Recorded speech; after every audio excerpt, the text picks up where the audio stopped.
As a baker, hindi talaga ako mahilig kumain or tumikim ng aking mga bakes. Paano ba naman kasi talaga namang amoy pa lang solve ka na. Pero ewan ko ba kung anong meron dito sa moist banana cake na hindi ko talaga mapigilang tikman kapag ito yung binibake ko. Kaya naman tara, come on, let's go. Ang first thing nga pala na ginawa ko dito ay nagmash muna ako ng overripe na banana. Hindi ko lang yun na-videohan at next naman ay itong DIY buttermilk. At kung gusto mo nga rin palang itry itong recipe na to, paki-screenshot na lang po sa inyong mga screen. Times 2 nga pala lahat ng ingredients ko dito dahil dalawang batch yung ginawa ko. Ang first step na gagawin natin dito ay paghaluin natin lahat ng oil, eggs, and buttermilk. Mix lang gamit ang whisk para mahalo ng mabuti. Sobrang dali lang nitong gawin mga ka-cakes dahil hindi nyo na rin problemahin kung wala kayong mixer. At para sa step 2 naman ng ating procedure, ilagay lang ang mashed banana at next step ay ilagay ang white sugar at brown sugar. At dahil nga advance akong mag-isip, pinaghalo ko na agad sila.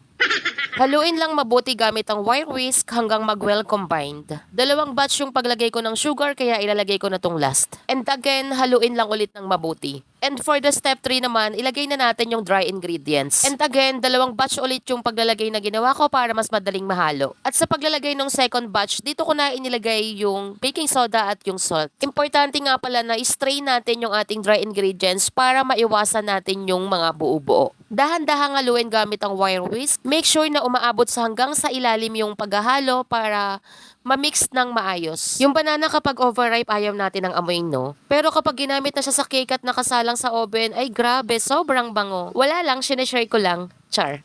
Sa mixture, naglagay nga pala ako dyan ng sliced almonds at ng chocolate chips. At sa air fryer ko nga pala ni-roast yung almonds. Ang gamit ko nga pala dito ay Mamon Liner. Ito yung hard paper. Gusto ko kasi na i-try ng steam, air bake at oven bake na iisa lang yung sizes nila.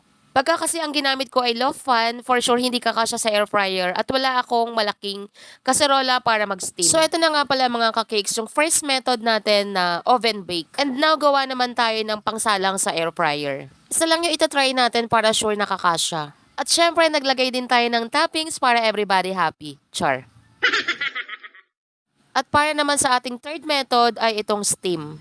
At syempre for the toppings din yan para iwas tampo. Char. Isa lang din yung itatry natin dahil isa lang din yung kasya. At after 30 minutes nga pala ay tapos na tong oven bake. Ang ginamit ko nga palang temperature dito ay 175 degrees Celsius.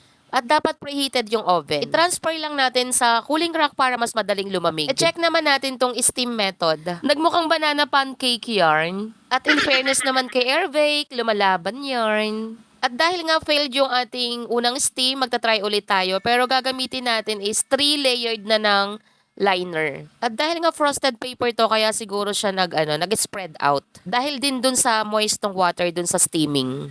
And finally, i-check na natin yung outcome ng steam, air bake, at oven bake. At later, final verdict natin yan. Nag-try nga rin pala ako ng naka-mini foil pan na in-steam. At dahil nga meron pa ako natitirang mixture, ay naisipan ko na rin lagyan ng rolled oats para naman may ibang twist yung ating moist banana cake. Ihalo lang yan sa mixture mga ka-cakes bago tayo magsalang. At sobrang sarap niyan, promise, dahil sabi ko nga sa inyo na try ko na rin yan dati. Pwede rin gumamit ng instant oats or kahit anong oats na meron kayo sa bahay. Ang ginamit ko nga pala dito ay Mamon Liner pa rin kasi gusto kong makuha ko ilan yung yields sa 2 batches ng recipe gamit ang Mamon Liner. And for the toppings, chocolate chips pa din and diced cashew nuts naman. Wala na kasi yung almond nuts. Isa lang ulit for 30 minutes sa oven, 175 degrees Celsius. For the total yields nga pala ay 15 pieces ng Mamon Liner. Each liner nga pala ay naglagay ako ng mixture na 3/4 cups. Okay nga rin palang gamitin is yung lanera. Gamit ko nga rin pala dati yun sa moist banana cake tapos nilalagay ko lang sa microwavable na container.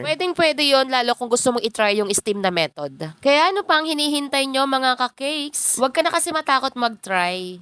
At syempre bago matapos itong video na to, magpo-final verdict tayo mga ka-cakes para meron din kayong idea dito sa 3 ways or method na ginamit natin. Yung first method na steam, 15 to 20 minutes. Super soft yung texture niya, light brown color, moist and yummy naman. For the second method naman na air bake, for 10 minutes. As we can see, nag-dome yung top part niya. Pero soft din naman yung texture. And for the color naman is brown like toast. And yung taste nga pala nito is a little bit dry pero masarap.